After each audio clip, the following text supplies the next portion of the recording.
Monkey, deer, tiger and boat story. जंगल की तालाब में टाइगर गोते खा रहा था और मुझे बचाओ बचाओ ऐसे चिल्ला रहा था।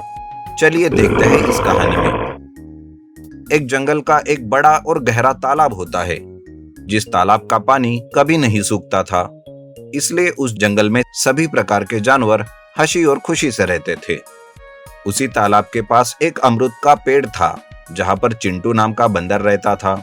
उसने तालाब की सैर करने के लिए एक बोट बनाई थी, ऐसे मानो जैसे वो उसके कमाई का साधन था। बोट से सैर करने के लिए वो बाकी जानवरों से किराया लेता था। बाकी के जानवर भी उसे किराए के रूप में कभी पैसे देते तो कभी कोई फल देते, और चिंटू उसे में बहुत खुश हो जाता था। एक बार हिरन वहां आती है और चिंटू से कहती है, अरे चिंटू, तुम क्या मुझे इस बोट से तालाब की सैर करवाओगे? हाँ, क्यों नहीं, यही तो मेरा काम है। अरे पर चिंटू, आज ना मेरे पास कुछ नहीं है तुम्हें देने के लिए। कोई बात नहीं हिरन, चलो मैं तुम्हें तालाब की सैर करवाता हूँ। हिरन बोट में बैठ जाती है और चिंटू बोट चालू करके उसे तालाब की सैर करवाता है। तालाब की सैर करते करते जंगल को देखना ये हिरन को बड़ा ही पसंद आता है और चिंटू किनारे आकर बोट लगाता है। तब हिरन कहती है, चिंटू, बड़ा मजा आया सैर करके। मेरे गुफा के पीछे केलों का एक बगीचा है, उस बगीचे के केले बहुत ही मीठे हैं। कल मैं तुम्हारे लिए वहां से केले ले आऊंगी। ऐसा कहकर हिरन वहां से चली जाती है। इस तरह से कभी भी चिंटू किसी भी जानवर को मना नहीं करता था और उन्हें घुमा कर ले आता था। खरगोश, भालू, शेर जैसे कई जानवरों को वो सैर करवाता था। हिरन तो चिंटू की अच्छी दोस्त बन गई थी। वो उसके लिए रोज केले लाती और चिंटू उसे तालाब की सैर करवाता था। सब ठीक से चल रहा था कि एक दिन दूसरे जंगल से एक भूखा प्यासा बाघ उस जंगल में आता है। अरे, ये जंगल तो कितना हरा भरा दिख रहा है। इसका मतलब यहाँ मुझे बहुत शिकार मिल सकता है। और ये देखो, पानी से भरा हुआ तालाब। कितने दिन हो गए मैंने पानी ही नहीं पिया। चलो पानी पी लेता हूँ। ऐसा सोचकर बाघ उस तालाब का पानी पीता है और तालाब की ही मछलियां पकड़कर खाता है और खुद को शांत करता है और पेड़ की छांव में जाकर सो जाता है। इतना सुकून होकर टाइगर कहता है, ये जंगल तो मेरे लिए बना है। मैं यही रहूंगा, तालाब के पास। जब कोई जानवर पानी पीने यहाँ आएगा तो मैं उसका शिकार करूंगा और पानी पीकर उसे खाकर आराम से रहूंगा। फिर क्या, अगर कोई जानवर सैर करने या फिर पानी पीने के लिए उस तालाब पर आता तो टाइगर उसका शिकार कर लेता था और उसी तालाब के पास पानी पीकर सो जाता था। इस तरह से वो उसी तालाब पर रहने लगा। जंगल के बाकी के जानवर टाइगर से डरकर तालाब के पास जाना और सैर करना छोड़ देते हैं।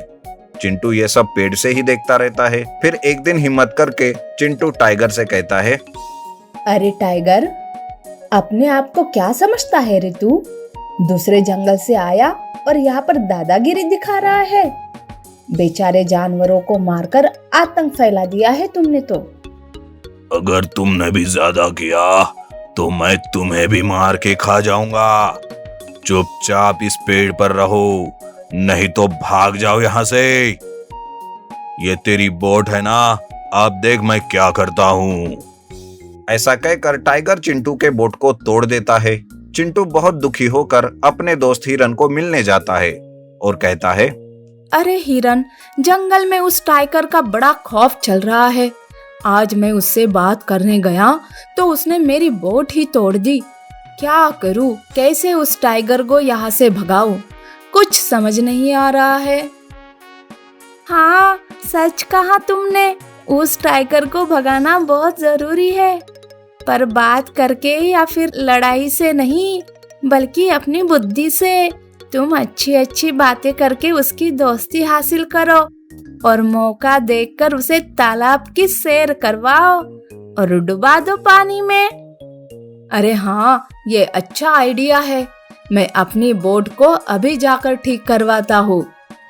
चिंटू वापस तालाब के पास जाता है और टाइगर से माफी मांगता है और कहता है, टाइगर, मुझे माफ कर दो। मुझे तुमसे वैर नहीं करना चाहिए था। आज से मैं तुम्हारी मदद करूंगा।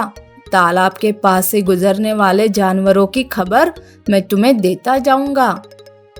अब आया ना ऊंट पहाड़ के नीचे। ऐसी ही समझदारी से रहो तो ही जान सलामत रहेगी तुम्हारी। चिंटू मीठी मीठी बातें करके टाइगर से दोस्ती करता है और अपनी टूटी हुई बोट को भी वो ठीक करवाता है। फिर एक दिन चिंटू अपनी बोट लेकर तालाब जाता है और सैर करने लगता है। टाइगर तालाब के किनारे से बैठा यह सब देख रहा था। तभी चिंटू उसे कहता है, अरे टाइगर, वहाँ से क्या देखता है? चलो मैं तुम्हें तालाब की सैर करवाता हूँ, आ जाओ। नहीं, मुझे डर नहीं लगता। बोट से गिर गया तो मुझे तैरना नहीं आता। चिंटू ये सुनकर हंसता है और यही सही मौका है ऐसा सोचकर वो कहता है, अरे सारे जानवर तुमसे डर रहे हैं और तुम हो कि पानी से डर रहे हो। मैं हूं ना, सब संभाल लूंगा। टाइगर चिंटू पर भरोसा रखते हुए बोट में बैठ जाता है। पहले तो टाइगर को अच्छे से तालाब की सैर करवाता है और बीच तालाब में बोट को हिलाने लगता है। अरे चिंटू, ये क्या कर रहे हो? चिंटू बोट को हिलाते ही रहता है और टाइगर पानी में गिर जाता है। फिर क्या, चिंटू अपनी बोट लेकर तालाब के किनारे आता है और टाइगर उधर चिल्लाते ही रहता है, अरे चिंटू, तुमने मुझे फंसाया, मुझे बचाओ, नहीं तो मैं मर जाऊंगा। टाइगर इस तरह से चिल्लाते ही रहता है। टाइगर के चिल्लाने से बाकी के जानवर भी वहां आते हैं। तब चिंटू कहता है, आया कि नहीं ऊंट पहाड़ के नीचे? मैं तुम्हें बचाऊंगा, पर तुम्हें ये जंगल छोड़ के जाना होगा। मंजूर हो तो बोलो।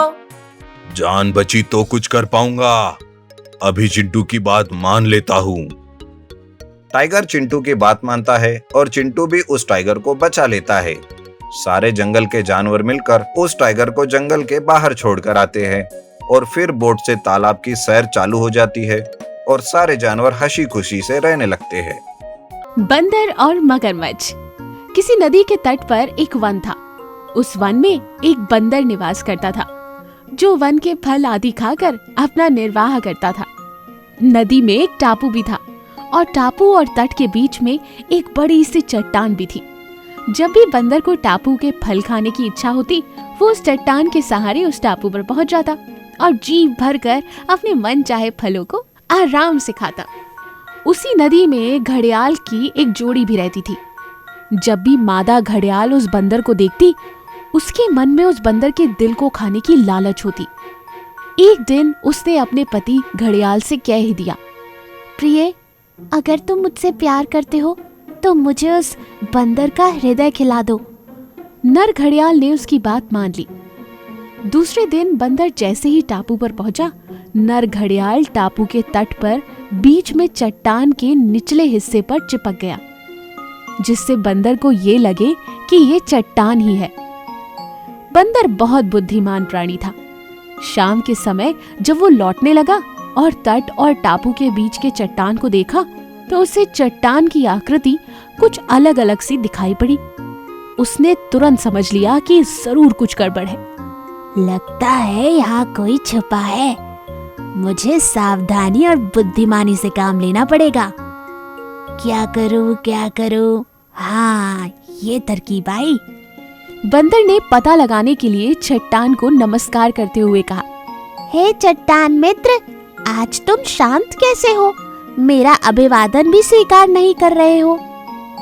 घड़ियाल समझ गया, शायद ये चट्टान बंदर को हमेशा बोलती होगी, बात भी करती होगी। मुझे भी उसका जवाब देना पड़ेगा। यही सोचकर उसने आवाज बदलकर बंदर के नमस्कार का उत्तर दे डाला। बंदर की आशंका सत्य निकली। वो समझ गया कि ये घड़ियाल ही है। बंदर टापू में रुक तो सकता था, मगर टापू पर उसके निर्वाह के लिए पर्याप्त आहार उपलब्ध नहीं था। जिंदा रहने के लिए उसका वापस वन में लौटना बहुत जरूरी था। अतः उसने एक और तरकीब लगाई। उसने घड़ियाल से कहा, मित्र, चट्टान तो कभी बात नहीं करती। तुम कौन हो और क्या चाहते हो?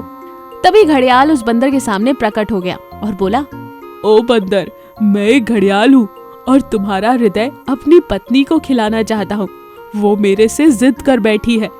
तभी बंदर को एक युक्ति सूझी।